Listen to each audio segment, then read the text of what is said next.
Hey, how y'all doing today? It's James from All Hail Internal Combustion. We're back working on the Honda.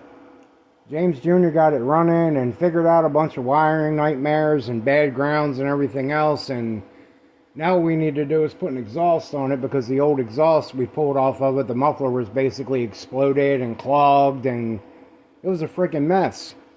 This is a piece of the pipe that we got that was on the car.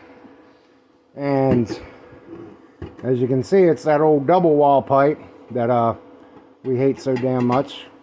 But I took a measurement on the inside. This is the inside diameter of this pipe is 1.5 inches, really small. The outside diameter of this pipe is 2 inches, still kind of small. Now, if you go online and you look on all the websites and everything else, they want to sell you these big things we call fart boxes for your tuner cars. They usually come around 3 inches. 3 inches is way too much for a 4 and most 6-cylinder engines. When I originally built this car, I screwed up and I put a Skunk 2 on here, or Skunk 3 or something. I bought it on Craigslist. That's how long ago that was. Paid a good price for it, but it was a stainless steel 3-inch exhaust. I put the 3-inch exhaust on here. And I think I reached the statute of limitations to admit this, but I'm trucking on up the road doing about 120 miles an hour.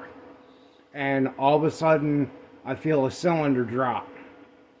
And what happened was, it was just too much exhaust. My exhaust valve on cylinder, I think number 4, got too hot, and it actually carved a gouge into the valve seat and the cylinder head and a little bit into the valve. That was from running too much exhaust. Now, between Junior building his car that was like this and me building this one, 2.25, 2.5 is good for a 4-cylinder that you want to get some power out of and you've got a header on it. So we're going to go ahead and we want to build a 2.5-inch exhaust for this thing.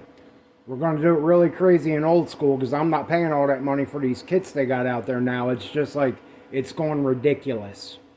So what we're doing is, we got some, I believe they call them lolly columns.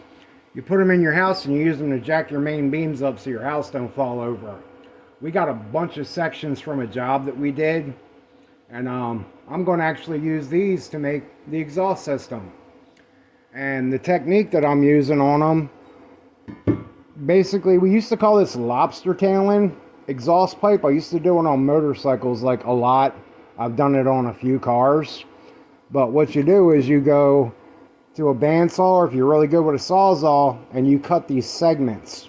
These are like sections of a lobster tail. And you can join these together off of your pipes to make angles. You can go up. I mean, the possibility is kind of endless with this. A lot of people don't do it because they're like, oh, you know, it really inhibits exhaust flow. This is not a Formula One race car. This is a street car. It's a street car that's a little quicker than a lot of street cars that look just like it. Junior did do some port work on the head to it, cleaned up all around the valves. It's clean, it runs good, it runs healthy, and he's getting an air fuel gauge for it. And we're going to pop that in there to see what we're actually doing fuel injector wise. But this engine does need to breathe a little more than, say, a regular stock 1.6 will. So first thing I did was I got we'll show you how to cut the sections over on the bandsaw, but this is the first piece that I made, and that's basically going to go there.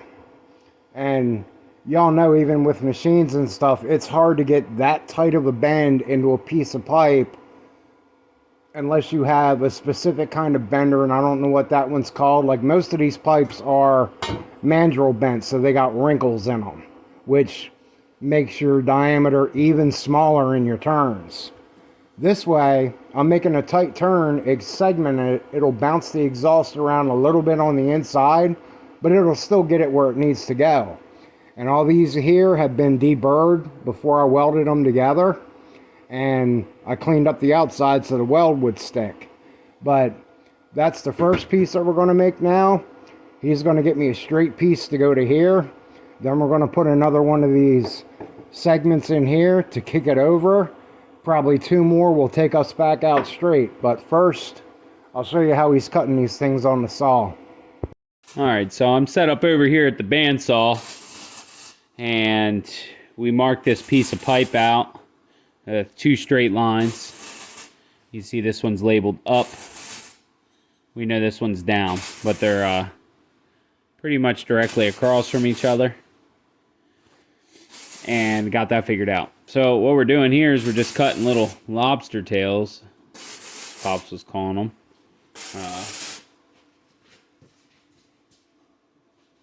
This is what creates your segments. So you weld that together, you know, on this, and it starts to create your bend.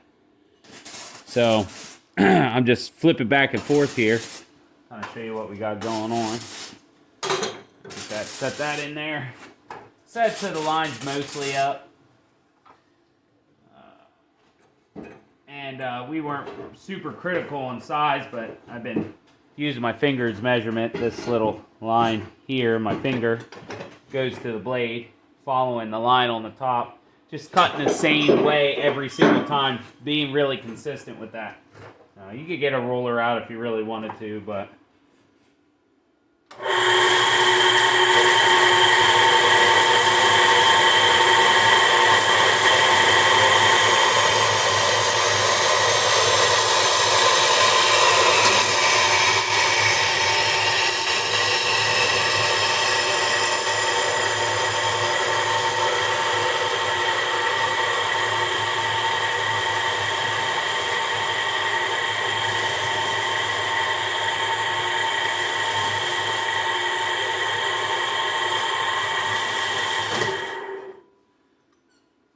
Go. We got 2 segments there.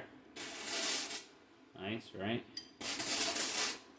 So, when you go to the next one, you go to your bottom line now. Bring my saw down, do my finger measurement thing, or whatever you're using to measure to make them nice and consistent. That's about good. Tighten that thing down real good.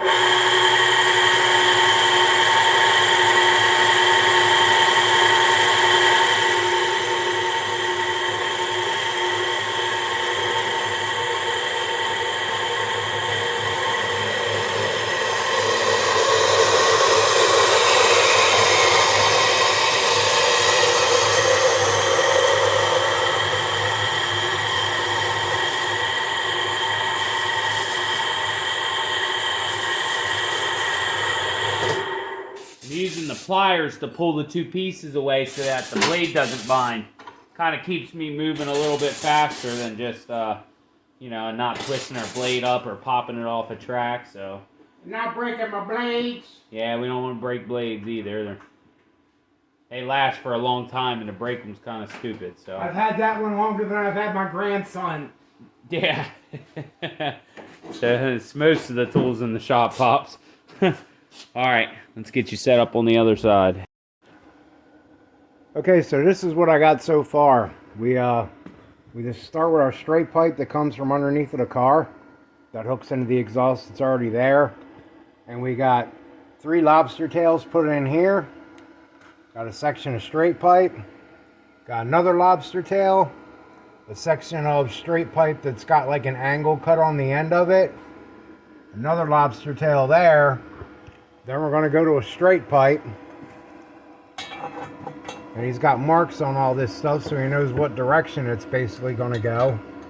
And we're going to put this funky kick in it. And this is going to get us over the rear end of the car. So let me get to tagging some more stuff together and we'll check it. That's what we've been doing every step of the way. We built this section here. Put it under the car, double checked it, took measurements. I hooked this piece and this piece on. Did the same thing, took measurements, figured this angle out, this angle. So we're doing it all in sections, and as we're going along, since we left a gap in between all of our pipes, we're making sure that we ain't got no whiskers sticking through or no really super heavy buildup, which we don't. If we did, we would just take the grinder in there and clean that up. So I'm going to go ahead and put this section together, and we're going to go ahead and check it. So here we are. Little pro tip. I use jack stands to hold it in place. But you can see we're riding nice and straight to the pipe beyond. There's my cherry bomb. There's the joint. It wraps right around. Comes up here. Rule of thumb is I like to be able to get my hand around the pipe in all directions to make sure that you got plenty of room. Also, another thing, if you got your car jacked up in the air and you're building the exhaust, make sure your weight's sitting on the suspension. That's why I'm underneath the control arms here, so that the car is sitting in its natural stance. So, you can see I got plenty of room there. You know, it's a fatter diameter pipe than original, but way bigger. The outside was 2-inch, but the old exhaust on these Hondas, I'm not really sure why they do it, but see, it's got like an inner sleeve. Oh, well, possibly showed you. On the other pipe, yeah. But this muffler was all blown out. But it looks like once we get up over the diff, we'll be able to put this muffler tucked up in there. And this 90 will work out nice and bring us right in the center of here. And then I have a nice little... I thought the tip was sitting up there. Wow. There it is. How about this silencer tip? Because sometimes it can get a little raspy. So it has a silencer material in there. You can see it. Kind of breaks it up. Nice DC Sport. It's actually pretty inexpensive at the parts store. But we'll give her something like that. Centered up in there. This is crucial right here is the show side, you know, where the pipe's going to come out. If it's crooked or off, those are the people we laugh at. So let's not do that. Or if it burns a big hole in your bumper. Oh, yeah, that's a good one. And you also stick these tips out far enough past your bumper that you're not blowing carbon all over your bumper too, which is why it has the DC logo on it. You want that to stick out past your bumper.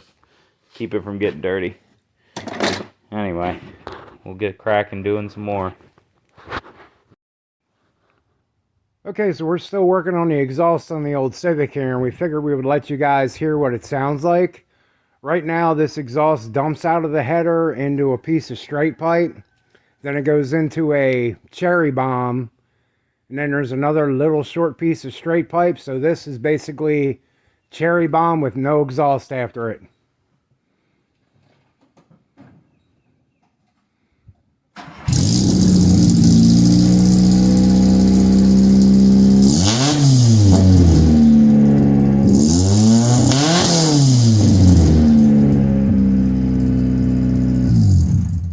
And as you can see, that's pretty freaking loud. It vibrates inside your head, inside the car.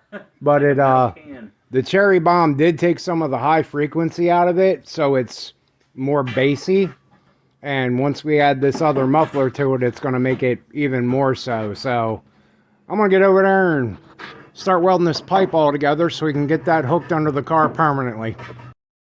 So here's from the rear suspension to the muffler here. We got a 1, 2, 3, 4, 5, 6, 7 pie cuts in there. Straight, little straight, straight, straight. So this butts right into the exhaust and slides right inside the muffler, how we have it mounted now. So we'll go ahead and get this fixed into the car.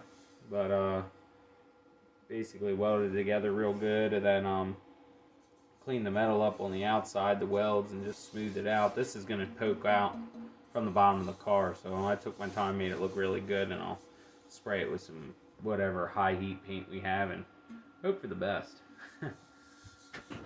Let's get this installed. Here, going over the suspension and brakes on the Civic, realized we needed to do a follow-up video on the exhaust, so muffler tip turned out pretty nice. Not melting the plastic or anything. And Oh, got the muffler on there. All the way up underneath. Turned out pretty good. Yeah. Still red all the way up to the cherry bomb. Oop, sorry for the finger. Anyway, let's fire it up. You hear it.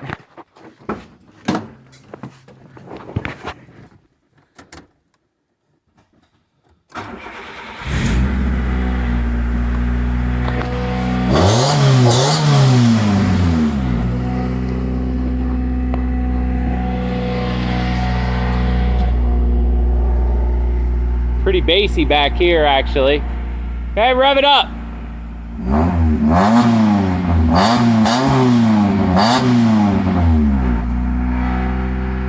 Smells pretty good.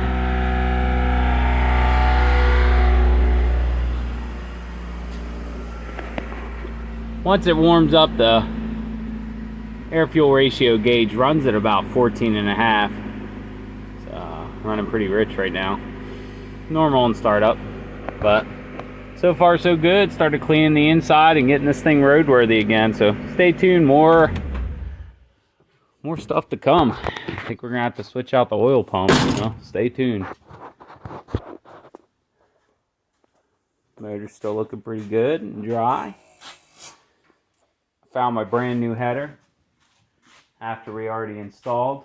Back on the workbench with the hands. Oh yeah, there it is. Look at that. I knew I had a brand new header somewhere. I finally found it. So that'll eventually get put on the car. This one's nice because it's got 202 sensor ports. We could thread that air-fuel ratio gauge right in there. So here, I'll give you a shot of the oil pan. And still nice and clean and dry. Look at that. Have over 1,000 miles on this car now since we did all the re-ring and motor work and exhaust. It's been running real good. Noticed we lost some brake fluid the other day, so got a leaking wheel cylinder on the back passenger side, and we had some major wobbles. Found out 2 of our tires were pretty badly unbalanced, so we just used our new bubble balancer. Anyway, we'll see how it rides. We're going to go out for street rods. So, we'll see how it runs.